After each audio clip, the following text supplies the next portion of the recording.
It's your girl Ash, and I am back with another video, and today I'm going to be reacting to D-Day, Things You Don't Forget by Memoirs of World War II. If you guys would like to check out my other memoir videos, the link will be up at the top. Some of you may know I'm on this history journey, relearning and learning about history. There's a lot of things that I honestly just forgot about history, and this is just a fun way to just get a different insight on history. And if you guys haven't subscribed already, what are you waiting for? Hit that red button so you could be a part of the family. Don't forget to give your girl a thumbs up. Make sure you hit that thumbs up button. Enough of me talking. Let's get straight into this reaction. I hope I don't start crying. When we hit the beach, we knew, there was no doubt in our mind, that we had to take that beach. Ooh. Things like we went through are just things you don't forget. I mean, it's impossible. I bet.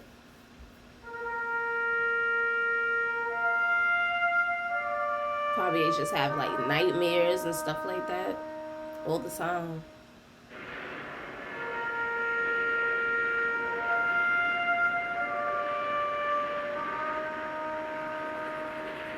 Well, when the war broke out, I was still in high school. I was 16 years old.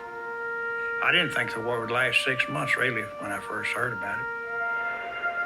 I don't think any of them did. 2 years later, I had graduated from high school and went to aircraft school to take the same schooling that the Army Air Corps men did.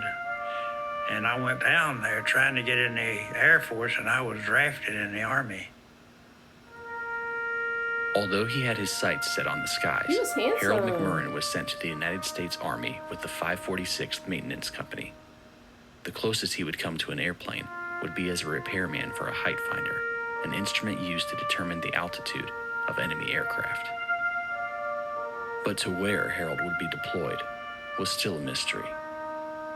The day before you ship out, if you got ODs, you're going to the Atlantic side. If you got khakis, you're going to the Pacific side.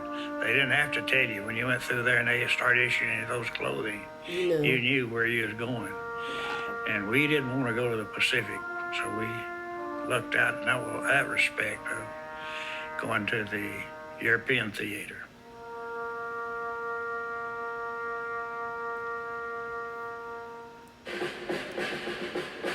Harold may have counted himself lucky, but before he would ever set foot in war-torn Europe, the war would find him.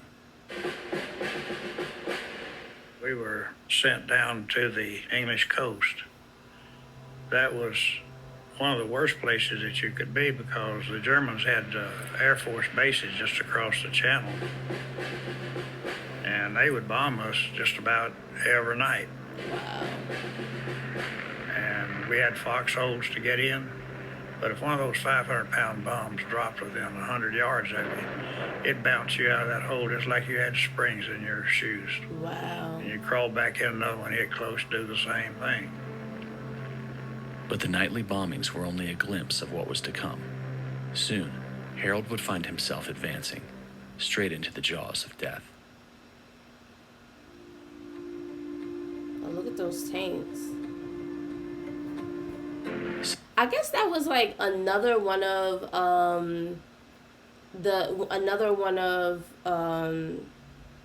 Germany tactics, like their army or whatever. I guess maybe, you know, hitting them at nighttime when visual is very limited, so they don't even know where it's coming from, when it's coming. They literally can't see. Since late 1940, the Allied forces had been chipping away at Adolf Hitler's global conquest, finally achieving victory in northern Africa and a successful invasion of Italy. But the Allies knew that the French coast was the gateway to victory in Europe, and in June of 1944, they were finally ready to take it. Oh, wow. Look at those tanks. Operation Overlord would be the largest seaborne invasion in history, landing over 150,000 troops with intent to drive Hitler's armies back from where they came.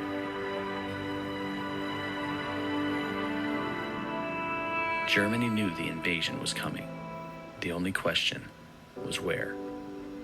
Hitler was determined that we were going to invade up at Calais.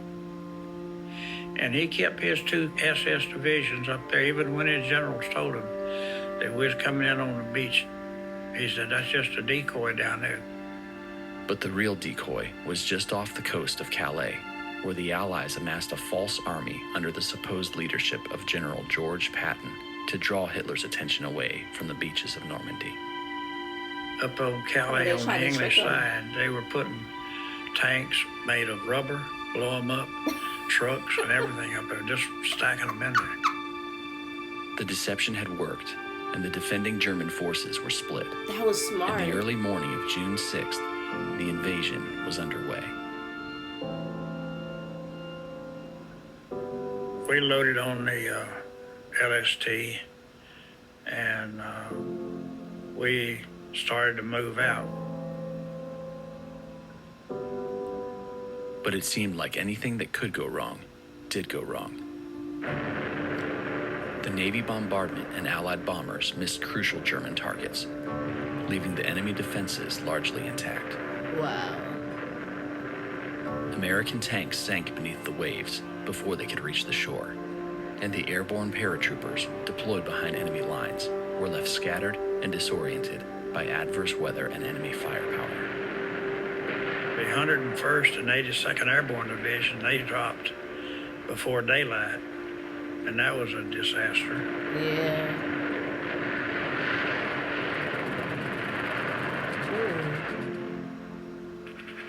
I went in at 7 a.m.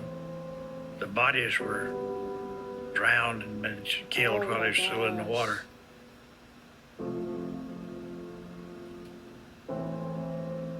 We went in way, way too early because they had not taken as much of the beach as they thought they would. So when we got there, we actually became infantry. We were not maintenance, we was infantry. With the battle still raging when he reached the shore, Harold was forced to abandon his equipment and join in the fight. The Germans had just about every inch of that beach covered with machine gun fire. You could see it, the bullets hitting all around you in the sand just popping up all around you. There was very few of us that made it through without getting hit. Wow. No further from me to you. You just see them just blood and guts everywhere. It hit with a machine gun, 50 caliber machine gun. And you'd be splattered with his blood. And no way to really clean it up from you. And you're wondering, trying to find out where that fire came from, and maybe you could return some fire. But they were firing from so many different directions. You never knew which one actually hit you, buddy. You just was praying you wasn't the next one that they hit. That's crazy.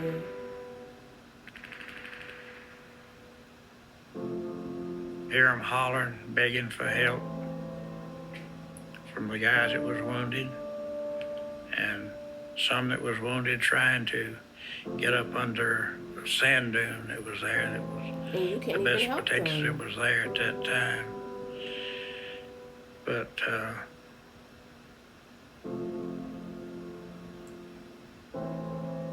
it's hard to describe your feelings when you see something like that.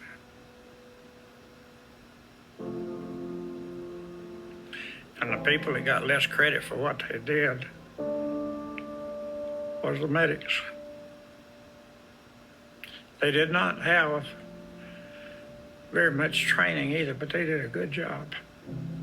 You could holler for a medic, and the chances are there'd be one there in just about 5 minutes or less, because they knew that holler.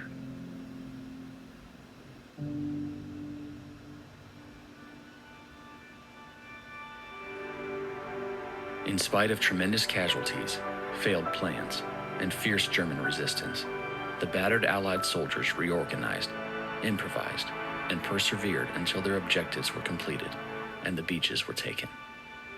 D-Day may have looked vastly different than expected, but the gates were now open, and victory seemed just over the horizon. When we hit the beach, we knew, there was no doubt in our mind, that we had to take that beach. Because if we didn't, everybody would be a loser.